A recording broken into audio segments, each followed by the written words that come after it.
कैसे हो। उम्मीद करती हूँ कि आप बहुत अच्छे होंगे और आपकी पढ़ाई भी बहुत अच्छे से हो रही होगी। तो आज हम यहाँ पर कक्षा 5वीं की 8 ग्रेड अभ्यास पुस्तिका के अंतर्गत भाषा भारती मतलब हिंदी का पाठ 20 उज्जैनी के प्रश्नों को हल करने वाले हैं। इसमें बहुविकल्पीय प्रश्न के अंतर्गत सही विकल्प छाट कर लिखिए। प्रश्न पहला, यह मंदिर उज्जैनी में नहीं है। हरि सिद्धि देवी मंदिर, बाके बिहारी मंदिर, काल भैरव मंदिर और महाकाल मंदिर। तो बाके बिहारी मंदिर उज्जैनी में नहीं है, बी नंबर वाला।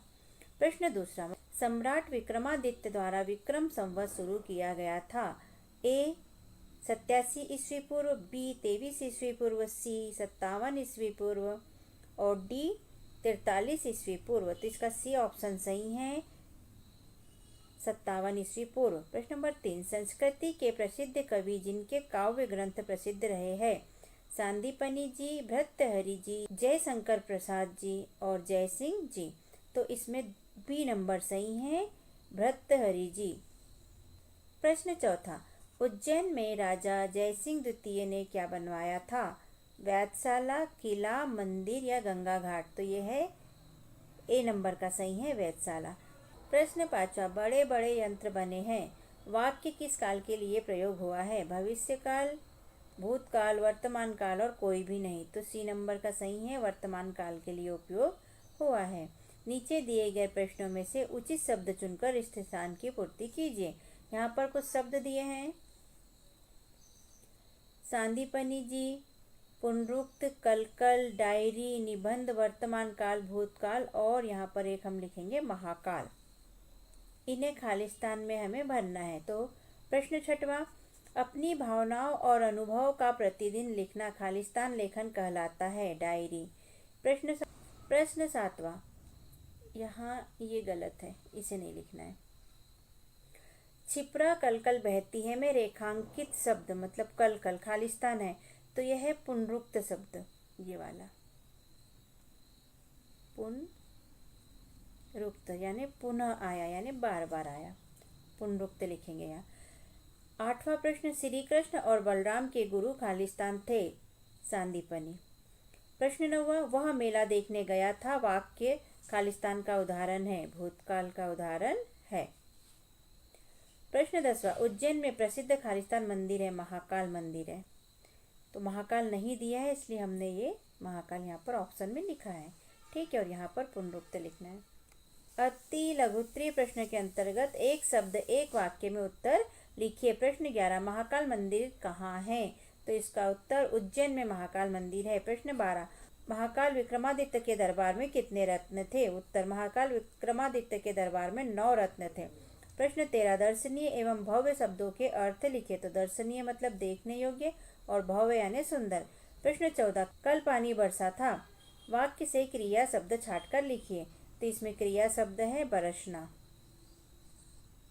लघु उत्तरीय प्रश्न के अंतर्गत प्रश्न नंबर 15, उज्जैनी के प्रमुख दर्शनीय स्थलों के नाम लिखिए। उत्तर, उज्जैनी के प्रमुख दर्शनीय स्थल महाकालेश्वर मंदिर, गोपाल मंदिर, गढ़ कालिका मंदिर, भर्तृहरि, हरि की गुफाएं, हरि सिद्धि मंदिर, कुंभ मेला और सांदीपनी आश्रम आदि। प्रश्न 16, वेधशाला किसे कहते हैं। उत्तर, वह जगह जहाँ नक्षत्र एवं ग्रहों की गति, स्थिति आदि का पता लगाया जाता है, उसे वेधशाला कहते हैं। प्रश्न 17, निम्नलिखित वाक्यों के काल पहचान कर दिए गए स्थान में लिखिए। जैसे रागिनी गाना गा रही है, कौन सा काल है, वर्तमान काल है। तो यहाँ पहला दिया है राधा पकोड़े खा रही है, वर्तमान काल है, खा रही है। दूसरा, कल पानी बरसा था यानी बरस चुका है, तो ये भूतकाल हो गया। तीसरा है तुम उत्तीर्ण हो जाओगे, आगे हो जाओगे मतलब भविष्य काल हो गया। चौथा है वह साइकिल से जा रहा था, भूतकाल। अगला है राजू यहाँ आ रहा है मतलब अभी काम चालू है मतलब वर्तमान काल। प्रश्न 18, निम्नलिखित वाक्यों का निर्देशानुसार काल परिवर्तन कीजिए। जैसे राधा रोज विद्यालय जा रही है को भूतकाल में बदल कर लिखा है राधा रोज विद्यालय जा रही थी। तो ऐसे ही हमको जो दिए है काल, उसमें हमको वाक्य को परिवर्तित करके लिखना है। तो पहला है सीता अपना काम समय पर करेगी, वर्तमान काल में बदलना है इसे बच्चों। तो हम इसे लिखेंगे सीता अपना काम समय पर कर रही है। दूसरा है जुगल हंस रहा है, इसे भविष्य काल में बदलना है। तो ये हो जाएगा जुगल हंसेगा। तीसरा है जुनैद साइकिल चला रहा था, वर्तमान काल में इसे बदलेंगे तो ये हो जाएगा जुनैद साइकिल चला रहा है। चौथा है मैं जा रही हूँ, भूतकाल में बदलेंगे इसके तो मैं जा रही थी। उत्तर, श्री कृष्ण और सुदामा की मित्रता आज भी लोगों के लिए एक प्रेरणा स्रोत है। वे एक दूसरे के घनिष्ठ मित्र थे। श्री कृष्ण ने विपत्ति के दिनों में सुदामा की सहायता की और उनकी दरिद्रता को दूर किया, जबकि सुदामा ने गरीब होने पर भी कृष्ण से कभी मदद नहीं मांगी। श्री कृष्ण ने एक सच्चा मित्र होने का धर्म निभाया। इससे हमें यह सीख मिलती है कि दोस्ती कभी जात पात नहीं देखती, मन से की जाती है। प्रश्न 20वां, आपके द्वारा भ्रमण किए गए किसी एक दर्शनीय स्थल का वर्णन अपने शब्दों में कीजिए।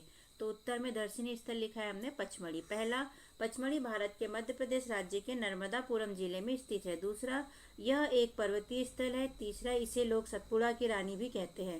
चौथा, पचमढ़ी में सुंदर परिदृश्य बहते झरने, प्राचीन तालाब और हरे भरे जंगल है। पांचवा, पचमढ़ी में ऊंचे ऊंचे पर्वत मन को मोह लेते हैं। छठवां, वहाँ ऊंचे ऊंचे पेड़ पहाड़ है। सातवां, यहाँ पांडव गुफा, झीलें, जलप्रपात देखने लायक स्थल है। तो बच्चों, इस तरह यहाँ पर हमारे होते हैं प्रश्न के उत्तर लिखकर कंप्लीट। और आपको कैसा लगता है हमारा समझाना और लिखवाना? यदि अच्छा लगता है तो हमारे चैनल को सब्सक्राइब कीजिए, वीडियो को लाइक कीजिए, शेयर कीजिए, जिससे कि हमें मोटिवेशन मिल सके और हम और वीडियो अपलोड कर सके। हमने अपने चैनल पर कक्षा चौथी के अंकुर अभ्यास पुस्तिका के सभी विषय के वीडियो बनाकर अपलोड किए हैं, जो आप हमारे चैनल पे जाके सब्सक्राइब करके देख सकते हैं। और कक्षा 5वीं की भी सारे विषय की 8 ग्रेड अभ्यास पुस्तिका के प्रश्नों को हमने हल करके यहाँ पर अपने चैनल पे अपलोड किए हैं, जिन्हें आप बच्चों चैनल पे सब्सक्राइब करके देख सकते हैं। तो आप हमारे चैनल को सब्सक्राइब कीजिए बच्चों, और वीडियो को लाइक कीजिए, शेयर कीजिए, जिससे कि हमें मोटिवेशन मिलते रहे और हम और वीडियो अपलोड कर सके। Okay, thank you. फिर मिलते हैं अगले वीडियो में। Bye bye.